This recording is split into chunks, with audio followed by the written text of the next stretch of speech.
Hello and welcome back guys last session में हम लोगों ने इनम के बारे में कुछ बेसिक इंफॉर्मेशन देखा था कि इनम क्या होता है और वो क्या कर सकता है और एनम एनुमरेशन कैसे कैसे डिफरेंट है। गाइस अगर इन सारी चीज़ों का वीडियो आपने नहीं देखा है तो मैं आपसे रिकमेंड करूंगा कि पहले आप इनम के स्टार्टिंग वीडियोस भी जरूर देखिएगा मेरे प्लेलिस्ट में जाके। फिलहाल इस सेशन में हम क्या बात करेंगे, इस सेशन में हम बात करेंगे कि एनम को अगर हम स्विच केस में यूज करते हैं तो उसका क्या बिहेवियर होगा और साथ में एनम के अंदर और हमारे पास क्या क्या चीजें हो सकती हैं। तो चलिए देखिए यहाँ पे स्टार्ट करते हैं। देखिए एनम को बनाते वक्त आप जैसे मान लीजिए आप इक्लिप्स में बना रहे हैं तो यहाँ पे आप इस चीज का ध्यान रखिएगा। न्यू में जाके आप जैसे नॉर्मल क्लास बनाते हैं, इंटरफेस बनाते हैं तो यहाँ से एनम को चूज कर सकते हैं, राइट। यहाँ से मैंने एनम चूज करके और एक एनम क्रिएट कर दिया है डेज के नाम से, राइट, पब्लिक एनम डेज। तो पब्लिक एनम डेज करके जो मैंने यहाँ पे बहुत सारे डेज ले लिए तो ये अपने आप में सब एक स्टैटिक कांस्टेंट हो गए, राइट। यहाँ पे हमने एक स्टैटिक कांस्टेंट बना दिया सारे डेज के लिए। तो ऐसे अगर आपको कभी भी कोई कांस्टेंट संभाल के रखना है, मतलब फिक्स्ड वैल्यू संभाल के रखनी है, तो आप ऐसे इसी तरह से जैसे एनम हमने बनाया है ऐसे आप किसी भी चीज के लिए एनम क्रिएट कर सकते हैं। ठीक है, मान लीजिए इस तरह से हमने इसे क्रिएट कर दिया। अब एक बात मैंने स्टार्टिंग में भी आप लोगों को बताया था कि जो भी हम एनम क्रिएट करते हैं और यहाँ पे जो वेरिएबल बनाते हैं, राइट, यहाँ पे जो हम कांस्टेंट क्रिएट करते हैं, इन कांस्टेंट के अंदर वैल्यूज आती है, राइट। और किस टाइप की आती है, इन कांस्टेंट के अंदर वैल्यूज कुछ इस तरह से आती है, इज इक्वल्स टू न्यू। जो भी हमारी ये एनम होती है, एनम टाइप की ही वैल्यूज के अंदर आती है, राइट। क्योंकि ये जो एनम होता है मेमोरी में, ये कुछ इस तरह से होता है, पब्लिक, स्टैटिक, फाइनल, और सेम जो एनम होता है ना उसी टाइप का ही ये कांस्टेंट होता है। तो एनम के वेरिएबल्स जो होते हैं, जो कांस्टेंट वेरिएबल होते हैं, उनका टाइप सेम एनम टाइप का ही होता है और उसमें एनम क्लास का ऑब्जेक्ट आ रहा होता है मेमोरी के अंदर, राइट। तो ये देखिए एक्चुअली क्या है कि हम इस तरह से करेंगे तो ये वैलिड नहीं है, बट ये इंटरनल कहानी है। जब कभी भी एनम को हम क्लास के नेम से कॉल करते हैं तो ये ऑब्जेक्ट दिखता है और कॉल होता है, राइट। ये चीज यहाँ पे हो रही होती है, ठीक।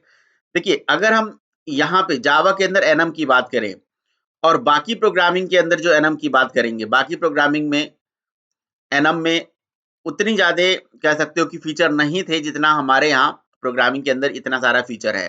क्या है, एनम के अंदर क्या कांस्टेंट वैल्यू ही बनाए जा सकते हैं? नहीं। एनम के अंदर आप अगर आप कोई नॉर्मल वेरिएबल भी बनाना चाहो ना तो आप बना सकते हो, राइट। ऐसे करके आप एक नॉर्मल वेरिएबल क्रिएट कर सकते हो। क्या एनम के अंदर हम कोई मेथड ले सकते हैं? तो बिल्कुल आप एनम के अंदर मेथड ले सकते हो, राइट, इस तरह से। क्या एनम के अंदर हम कंस्ट्रक्टर बना सकते हैं, एनम का ही कंस्ट्रक्टर बना सकते हैं? तो बिल्कुल आप एनम के अंदर भी कंस्ट्रक्टर क्रिएट कर सकते हैं, राइट। जैसे देखिए मैंने ये कंस्ट्रक्टर क्रिएट कर दिया। तो इस तरह से आप देख पा रहे हो कि ये बाकी प्रोग्रामिंग लैंग्वेज से बिल्कुल डिफरेंट है। बाकी प्रोग्रामिंग लैंग्वेजेस में जो एनम होते हैं वहां से बिल्कुल डिफरेंट है, क्योंकि यहाँ पे एनम के अंदर आप कांस्टेंट ही नहीं, आप नॉर्मल वेरिएबल, मेथड, कंस्ट्रक्टर, ये सारी चीजें ले पा रहे हो, राइट।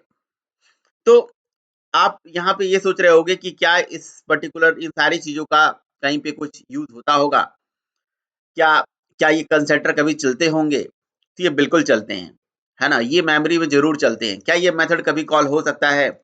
तो बिल्कुल कॉल हो सकता है, राइट। यहाँ पे मैं ले लेता हूँ, ये बिल्कुल कॉल हो सकता है, ठीक है, चाहे वेरिएबल हो, मेथड हो, ये सारी चीजें कॉल हो सकती हैं। तो इनको मैं कॉल करता हूँ, लेकिन सबसे पहले मैं ये आपको दिखाता हूँ कि एनम का यूज। जैसे मान लीजिए मैंने एनम क्रिएट कर दिया, यहाँ मेथड भी बना लिया, कंस्ट्रक्टर भी बना लिया, नॉर्मल वेरिएबल भी बना सकते हैं, ठीक है, फाइन है। अब चलिए पहले मैं इस एनम को स्विच केस के साथ यूज करके आपको दिखाता हूँ, राइट। एंड देन उसके बाद इन कंस्ट्रक्टर को या मेथड को भी कॉल करके आपको दिखाता हूँ।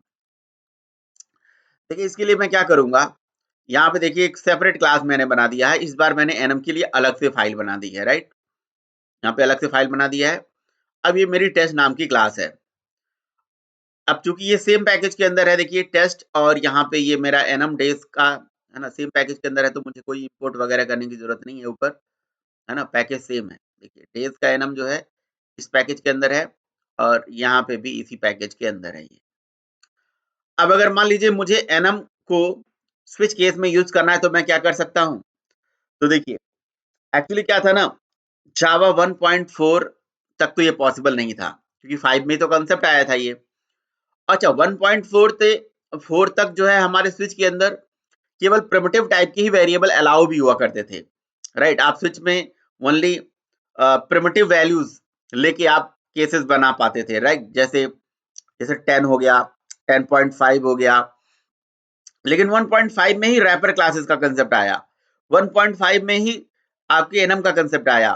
तो स्विच के अंदर अब हम एनम या रैपर क्लासेस भी ले सकते हैं।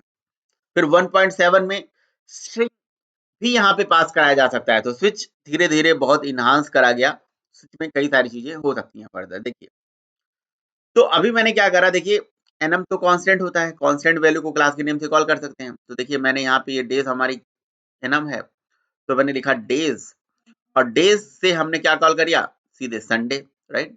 उसका या सैटरडे, उसका जो जो भी स्टैटिक कांस्टेंट है, आप यहाँ डेज डॉट लगा के देखिए सारे कांस्टेंट को यहाँ पे देख पा रहे हो। साथ में यहाँ पे आप वैल्यू ऑफ भी अगर चाहो तो यूज कर सकते हो, है ना, या वैल्यूज। तो लेट्स से मैंने यहाँ पे संडे ले लिया। अब देखिए यही लाइन को मात्र चलने से, है ना, इस लाइन के मात्र चलने से, डेज डॉट संडे मात्र लिखने से डेज यानी कि एनम का जो एनम क्लास है उसका कंस्ट्रक्टर मेमोरी में इन्वोक होना चाहिए, राइट। और उसके जो रेफरेंस वेरिएबल है, देखिए यहाँ पे हम डे वेरिएबल में संभाल के रख रहे हैं। तो इस नीचे की लाइन को अगर मैं कमेंट कर देता हूँ, राइट, इसको मैं कमेंट कर देता हूँ अभी थोड़ी देर के लिए, और जरा देखते हैं कि इतना करने से क्या हमारे एनम का कंस्ट्रक्टर कॉल हो रहा है कि नहीं। तो ये देखिए, ओके, यहाँ पे एक एरर है, ठीक है, राइट क्लिक करते हैं, रन एज। ये देखिए, देखिए अब आप ये सोच रहे होंगे कि यहाँ पे डेज क्लास का कंस्ट्रक्टर बार बार क्यों चला है, एक देखिए एक बार क्यों नहीं चला है। क्योंकि एक्चुअली में क्या होता है ना कि जब डेज डॉट जगह डेज क्लास के अंदर पहले ये देखा जाता है कि भाई कितने हमारे पास ऑब्जेक्ट्स है, और जितने भी ऑब्जेक्ट्स होंगे, राइट, जितने भी ऑब्जेक्ट ऑब्जेक्ट यहाँ पे बनाए गए हैं एक्चुअली डेज इनम का, नॉट क्लास का। तो यहाँ पे आप देखिए सारे डेज के लिए हम हमारे पास कॉन्स्टेंट बनाए गए हैं, like Sunday, Monday, Tuesday, Wednesday, Thursday, Friday, Saturday. तो ये जितने भी डेज हैं, राइट, इन सारे डेज के लिए मेमोरी में ये कॉन्स्टेंट बने होंगे और वो भी डेज टाइप के ही बने होंगे, राइट। और उनके अंदर डेज का ऑब्जेक्ट भी गया होगा। तो अगर वो डेज का ऑब्जेक्ट गया होगा तो जैसे ही आप यहाँ पे डेज लिखते हो, बस ये डेज मात्र लिखने से, राइट, इस वाली लाइन के लिखने से जितने भी हमारे डेज हैं उन सारे डेज के लिए वो कंस्ट्रक्टर मेमोरी में कॉल हो रहा होता है। तो इससे ये प्रूफ हो रहा है, राइट, ये देखिए सबके लिए कंस्ट्रक्टर कॉल हो रहा है। तो इससे ये प्रूफ हो रहा है कि जो हमारे एनम है ना उनके अंदर, हाँ, जो वेरिएबल्स बनाए गए होंगे उनमें उसी टाइप का ऑब्जेक्ट आ रहा होगा, राइट। तो देखिए इस बार हमने कंस्ट्रक्टर बना दिया तो हमें वहां पे दिख गया कि भाई इस टाइप की वैल्यू वहां पे है और इस टाइप का अच्छा डिफॉल्ट कंस्ट्रक्टर हमने बनाया तो डिफॉल्ट वैल्यू वहां पे इस तरह से जा रही है, ठीक है। तो ये जो तो यहाँ पे प्रूफ हो गया कि भाई डिफॉल्ट वैल्यू यहाँ पे जा रही है और डिफॉल्ट वैल्यू की वजह से वो सारे कंस्ट्रक्टर वहां पे इन्वोक हो रहे हैं। बाकी मेमोरी में प्रॉपर तरीके से रेफरेंस आईडी भी जनरेट हो रही है। रेफरेंस आईडी यहाँ पे एक रेफरेंस वेरिएबल में होल्ड हो रही है। अब अगर आप उस रेफरेंस वेरिएबल को प्रिंट करोगे तो आपको यहाँ पे प्रिंट करके नहीं दिखाएगा, राइट। अगर आप यहाँ पे डे को प्रिंट करो तो यहाँ पे रेफरेंस आईडी आनी चाहिए, राइट। लेकिन यहाँ पे कोई रेफरेंस आईडी नहीं आएगा। यहाँ पे बस आपको वो पर्टिकुलर डे जिसके लिए वो you know days dot Sunday अगर आपने कॉल किया तो संडे आ गया। ऐसा क्यों? क्योंकि क्योंकि एनम ने भी इंटरनली टू स्ट्रिंग मेथड को ओवरराइड कर रखा होगा, राइट। अगर हम किसी क्लास का ऑब्जेक्ट बनाते हैं और उसकी रेफरेंस आईडी नहीं प्रिंट हो रही है, इट मींस उस क्लास ने टू स्ट्रिंग मेथड को ओवरराइड कर रखा होगा। सेम कहानी एनम के साथ भी हो रही है। कहीं ना कहीं ये भी एनम टू स्ट्रिंग को ओवरराइड करके रख रखा है कि यहाँ पे जो वैल्यू आप निकाल रहे हो एनम के अंदर का जो टू स्ट्रिंग है वो उसी टाइप की वैल्यू को वहां पे भेज देता है और टू स्ट्रिंग के थ्रू यहाँ पे रिटर्न होके आ जाता है, राइट? ठीक है, तो ये बहुत सिंपल सी चीज है। तो ये तो हमें डे नहीं प्रिंट करना था। हमारी रिक्वायरमेंट क्या थी? हमारी रिक्वायरमेंट ये थी कि यहाँ पे जो डे निकल के आ रहा है उसको हम स्विच के अंदर भेजें। तो देखिए यहाँ पे हमने स्विच क्रिएट किया है। स्विच के अंदर ये जो डे आया है, डे डॉट संडे, यहाँ पे पास कर दिया। फिर हमने उनके केसेस बना दिए, लाइक मंडे, मंडे के लिए केस बना दिया, ब्रेक कर दिया, फ्राइडे के लिए केस बना दिया, सैटरडे संडे के लिए मैंने सेम केस बना दिया, राइट? क्योंकि ये एक ही डे की कैटेगरी में बिलोंग करते हैं। ओके, और डिफॉल्ट हमने एक केस ले लिया, ठीक है? तो देखिए ये कोई बहुत बड़ी बात नहीं है, ये तो आप जानते हो कि भाई स्विच केस में इसको हम कैसे भेज सकते थे, राइट? स्विच के अंदर आप जो है सीधे आपने डेज डॉट एक डे निकाला और यहाँ पे डे के अंदर पास कर दिया। अब ये जो डे है ये एनम टाइप का है, ये इस पूरे एनम डेटा को आप स्विच के अंदर इस तरह से भेज सकते हो, राइट? जैसे इंटीजर भेज सकते हो, फ्लोट भेज सकते हो, या आज के टाइम पे स्ट्रिंग वगैरह सब कुछ आप भेज सकते हो, आप एनम भी भेज सकते हो, इसमें कोई दिक्कत वाली बात नहीं है। तो अगर यहाँ पे मैं संडे लिख रहा हूँ और यहाँ डेज जा रहा है तो ये मैच किससे करेगा? ये मैच अपने करस्पॉन्डिंग केस यानी कि वीकेंड से मैच करेगा। तो यहाँ पे वीकेंड में जो एंजॉय डे आ जाएगा, right? In weekend enjoy weekends करके आ जाएगा, ये देखिए, राइट? तो ये चीज तो हो गया, राइट?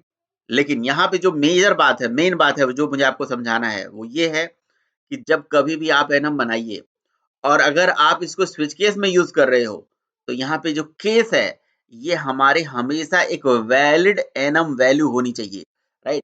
यहाँ पे मंडे एक वैलिड एनम कांस्टेंट है, फ्राइडे भी एक वैलिड एनम कांस्टेंट है, ऐसे सैटरडे भी। लेकिन अगर मैं यहाँ पे कोई ऐसा केस बनाता हूँ, है ना, जिसको मैं ऐसा मान लेता हूँ कि भाई ये कोई वैलिड कांस्टेंट नहीं भी है लेकिन दोबारा लेने की कोशिश करता हूँ। अच्छा एक चीज देखिए, आपने क्या करा, दो बार एक ही केस को ले लिया तो इसने दे दिया डुप्लीकेट। पहला चीज तो ये हो गया कि आप डुप्लीकेट इस तरह से नहीं ले सकते हो एनम में, राइट? अब अगर आपको कोई दूसरा केस लेना है तो यहाँ से ये बता रहा है कि भाई अब ये केस बचे हुए हैं, आप ये केस ले सकते हो। लेट से मैंने वेंसडे ले लिया, तो ठीक है, परफेक्ट है, कोई दिक्कत वाली बात नहीं है। वेंसडे अभी नहीं लिया गया था इसलिए आपने ले लिया, दैट इज फाइन, ठीक है, ओके। बट ओके, ये डिफॉल्ट यहाँ से मैं हटा देता हूँ, दो बार डिफॉल्ट हो गया था, ओके, ठीक है। तो यहाँ से आप क्या देख पा रहे हो कि हाँ मैंने यहाँ पे स्विच केस के अंदर अभी एक डे ले लिया, राइट? लेकिन क्या होगा कि मैं यहाँ से कोई एक ऐसा डे लेना चाहता हूँ या ऐसा कुछ चीज लेना चाहता हूँ जो एनम में वहां डिफाइंड ही नहीं है, राइट? जैसे मैंने यहाँ पे जैन ले लिया, राइट? तो क्या जैन नाम का कोई एनम कांस्टेंट हमारे पास ऑलरेडी एनम के अंदर पड़ा हुआ था? नहीं, ये तो जो एनम है ये डेज को रिप्रेजेंट करने का है, मंथ को रिप्रेजेंट करने का तो है ही नहीं, राइट? तो इस चीज का बिल्कुल ध्यान रखिए। एनम को जब स्विच केस के अंदर ऐसे यूज करेंगे, जैसे मैं यहाँ पे यूज कर भी रहा हूँ, राइट? तो आप उसको रिपीट नहीं कर सकते हो किसी केस को, राइट? एक केस दो बार नहीं लिख सकते हो और उसे लिखा भी नहीं जाएगा। और दूसरा, जब कभी भी आप कोई केस बनाएंगे तो केस हमेशा वैलिड होनी चाहिए, राइट? आप अगर इनवैलिड कोई केस ले रहे हो, इनवैलिड एनम वैल्यू ले रहे हो, तो यहाँ पे देखिए एरर आ जाएगा। ये देखिए क्या एरर आ रहा है, यहाँ पे जब आप इसे हाईलाइट करोगे तो ये एरर दिखाएगा, या तो यहाँ से हम क्लिक करके भी देख सकते हैं। तो सॉरी, यहाँ पे देख सकते हैं, देखिए कह रहा है कि Jain can not be resolve और नॉट और is not a field, right? तो ये कह रहा है कि ये उसका पर्टिकुलर एनम का कोई फील्ड नहीं है। तो हम इसको ऐसे समझ सकते हैं कि जब कभी भी स्विच केस के अंदर एनम को यूज करेंगे तो हमेशा और हमेशा हमें एक वैलिड एनम कांस्टेंट अपने केस में लेके चलना चाहिए, कोई इनवैलिड एनम कांस्टेंट लेके नहीं चलना चाहिए। ऐसा कांस्टेंट लेके नहीं चलना चाहिए जो हमारे एनम के अंदर वहां डिफाइंड नहीं हो, राइट? बात समझ में आ रहा है? तो ये एक बहुत इंपॉर्टेंट चीज है स्विच केस के अंदर, जब कभी भी एनम को यूज करिए। अदरवाइज देखिए स्विच केस में आप एनम को यहाँ से जो कोई भी वैल्यू ले लोगे, लेट से अभी यहाँ पे फ्राइडे ले लिए तो ये फ्राइडे के केस को मैच करेगा और यहाँ पे फ्राइडे के अंदर जो है डे बिफोर ऑफिस ये हमारा प्रिंट करके दिखा देगा, राइट गाइस? तो इस तरह से आपने क्या देखा कि एनम के अंदर आप कंस्ट्रक्टर बना सकते हो, मेथड बना सकते हो, नॉर्मल वेरिएबल बना सकते हो। साथ ही साथ ये जो कंस्ट्रक्टर होता है, जितने भी इनम कांस्टेंट बनाए गए होते हैं, सबके लिए बार बार मेमोरी में चलता है। और साथ ही साथ स्विच केस के अंदर इसको कैसे हम यूज करेंगे ये भी आपने देखा। हाँ, स्विच केस में यूज करते टाइम पे इस चीज का ध्यान रखना चाहिए कि जब कभी भी स्विच केस के साथ इसे यूज करिए तो यहाँ पे आप एक हमेशा केस के अंदर हमेशा एग्जिस्टिंग जो एनम है उसी को दीजिए, एक वैलिड एनम कांस्टेंट ही सप्लाई करिए, इनवैलिड कांस्टेंट आप सप्लाई नहीं कर सकते हो।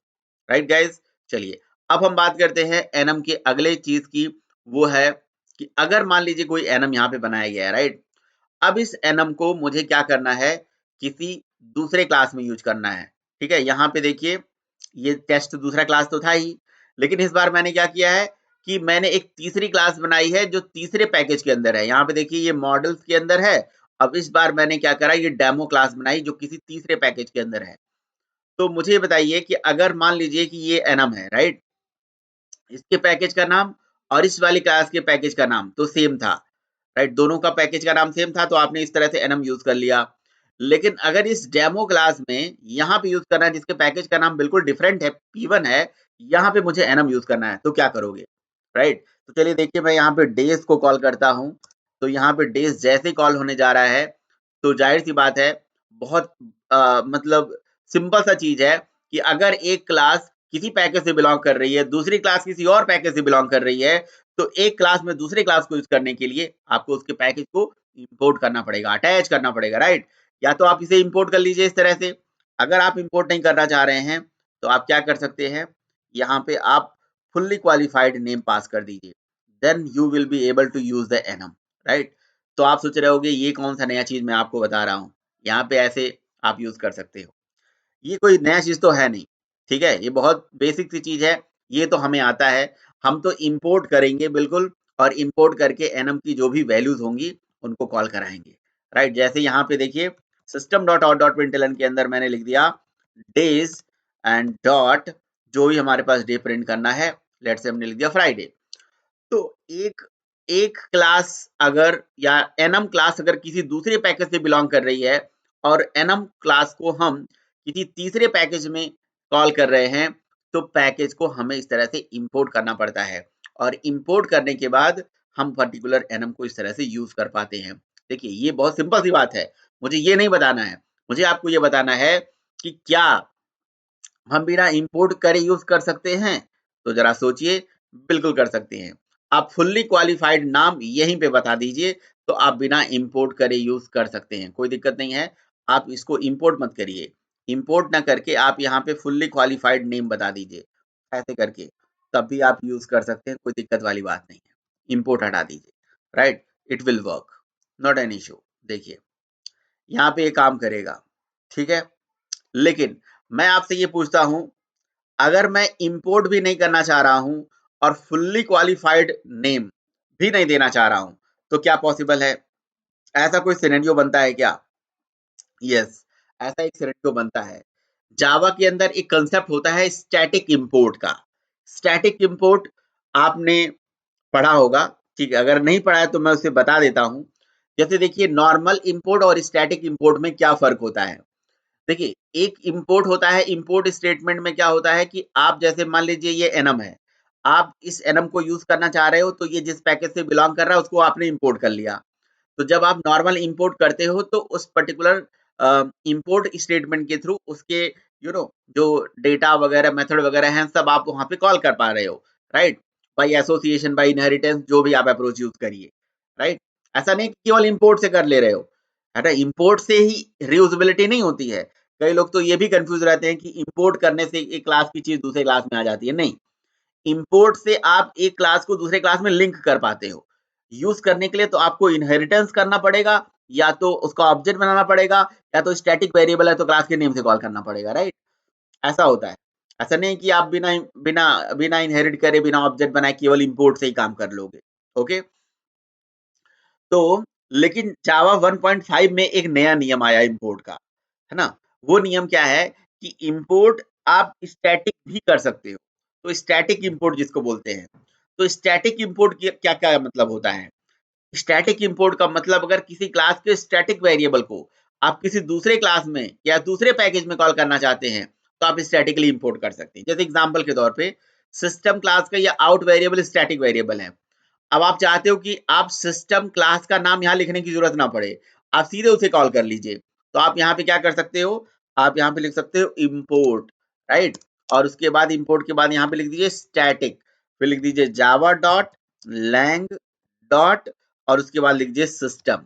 देखिए इतना लिखने से क्या होगा, इंपोर्ट स्टैटिक जब कभी भी हम लिखते हैं, ये बात का ध्यान रहे, तो अपनी क्लास का नाम लिखने के बाद जिस वेरिएबल को, उस क्लास के जिस वेरिएबल को आपको यूज करना है उसका नाम लिख दीजिए। अगर सारे वेरिएबल को यूज करना है क्लास के नेम के बाद तो स्टार लगा दीजिए ऐसे। तो इसका मतलब क्या हो गया, इंपोर्ट स्टैटिकली अगर आपने कर दिया सिस्टम को, इट मींस अब आप सिस्टम क्लास के आउट स्टैटिक वेरिएबल को डायरेक्टली कॉल कर सकते हो। इसके लिए आपको क्लास का नाम यूज करने की जरूरत नहीं है, आप डायरेक्टली कॉल कर सकते हो। System dot out dot println लिखने की जरूरत नहीं है, आप ओनली आउट डॉट प्रिंटलन लिख के काम कर सकते हो। सिमिलर वे में क्या मैं डेज को यहाँ डायरेक्टली कॉल कर सकता हूँ? यस, कर सकते हो। अगर आप इंपोर्ट स्टैटिक कर दें तो यहाँ पे आप इंपोर्ट स्टैटिक कर दीजिए और ये जो हमारी पर्टिकुलर डेज वाली कहानी थी, यहाँ से इसको कॉपी कर लीजिए और कॉपी करके यहाँ पे डाल दीजिए, राइट। और लास्ट में आपको इंपोर्ट के साथ बताना पड़ेगा कि कौन से डेटा को करना चाहते हो आप इंपोर्ट। अगर आप सबको करना चाहते हो तो आपने स्टार लगा दिया, तो अब आप इस नॉर्मल इंपोर्ट की जरूरत नहीं है, इसको मैं हटा देता हूँ। ठीक है, तो स्टैटिक इंपोर्ट क्या हमारे एनम के केस में वर्क करता है, ये हमारा क्वेश्चन था। तो बिल्कुल करता है, स्टैटिक एनम हमारे केस में यहाँ पे वर्क कर रहा है। देखिए आपने क्या कर दिया, स्टैटिक इंपोर्ट कर लिया, एनम को स्टैटिकली इंपोर्ट कर लिया। तो इसका मतलब क्या हो गया, इसका मतलब ये हो गया कि अब आप एनम के जो भी कांस्टेंट वैल्यू हैं उनको डायरेक्टली कॉल करिए। आपने उस क्लास के सारे डेटा को यहाँ पे आप फ्राइडे ने लिख करके आप, है ना, स्टार लगा सकते थे, राइट। तो अब आप सारे डेटा को यहाँ पे कॉल कर सकते हो। ठीक है, सिमिलरली आपने देखा Java dot lang dot system dot out को, आउट की जगह पे आप यहाँ पे भी स्टार लगा दीजिए। ठीक है, तो स्टार लगा दिया, इसका मतलब ये हो गया कि अब आप सिस्टम क्लास के अंदर आने वाले जितने भी, सिस्टम क्लास के अंदर आने वाले जितने भी स्टैटिक डेटा हैं, जितने भी स्टैटिक डेटा या स्टैटिक मेथड हैं, अब इस क्लास में आप स्टैटिकली इंपोर्ट कर दिए हो, तो अब आपको क्लास का नाम यूज करने की जरूरत नहीं है, विदाउट क्लास नेम ये चीज कर सकते हो, राइट। तो इस चीज को कभी घुमा के भी इंटरव्यूअर आपसे क्वेश्चन पूछ सकता है, राइट। एक मतलब ऐसे क्वेश्चन पूछा जा सकता है कि क्या आप एक क्लास के डेटा को दूसरे क्लास में कॉल कर सकते हो, क्या किसी क्लास के स्टैटिक डेटा को दूसरे क्लास में कॉल कर सकते हो। तो इसके लिए आपको ना ही क्लास का नाम यूज करना है, ना ही ऑब्जेक्ट बनाना है, ना ही इनहेरिटेंस करना है। आप एक क्लास के डेटा को दूसरे क्लास में कॉल करना है, राइट। और डायरेक्ट कॉल करना है, यूजुअली डायरेक्ट तो होता नहीं है, तो यस डायरेक्ट कॉल कर सकते हैं। कैसे, स्टैटिक इंपोर्ट लगा के, स्टैटिक इंपोर्ट लगा के एक क्लास की चीजों को दूसरे क्लास में, इवन पैकेज के बाहर भी लेके जा सकते हो स्टैटिक इंपोर्ट के थ्रू। तो static import will also work with annum, right, ये कंसेप्ट है। ठीक है, तो गाइज अभी एनम के रिगार्डिंग और भी थोड़ी बहुत चीजें हैं जो मैं आपको बताऊंगा, लेकिन वो बताता हूं मैं अगले वीडियो में। अगर वीडियो अच्छा लगा तो जरूर लाइक करिएगा, चैनल को सब्सक्राइब करिए, बेल आइकन प्रेस कर दीजिए ताकि वीडियोस की नोटिफिकेशन आपको मिलते रहे। Thank you guys.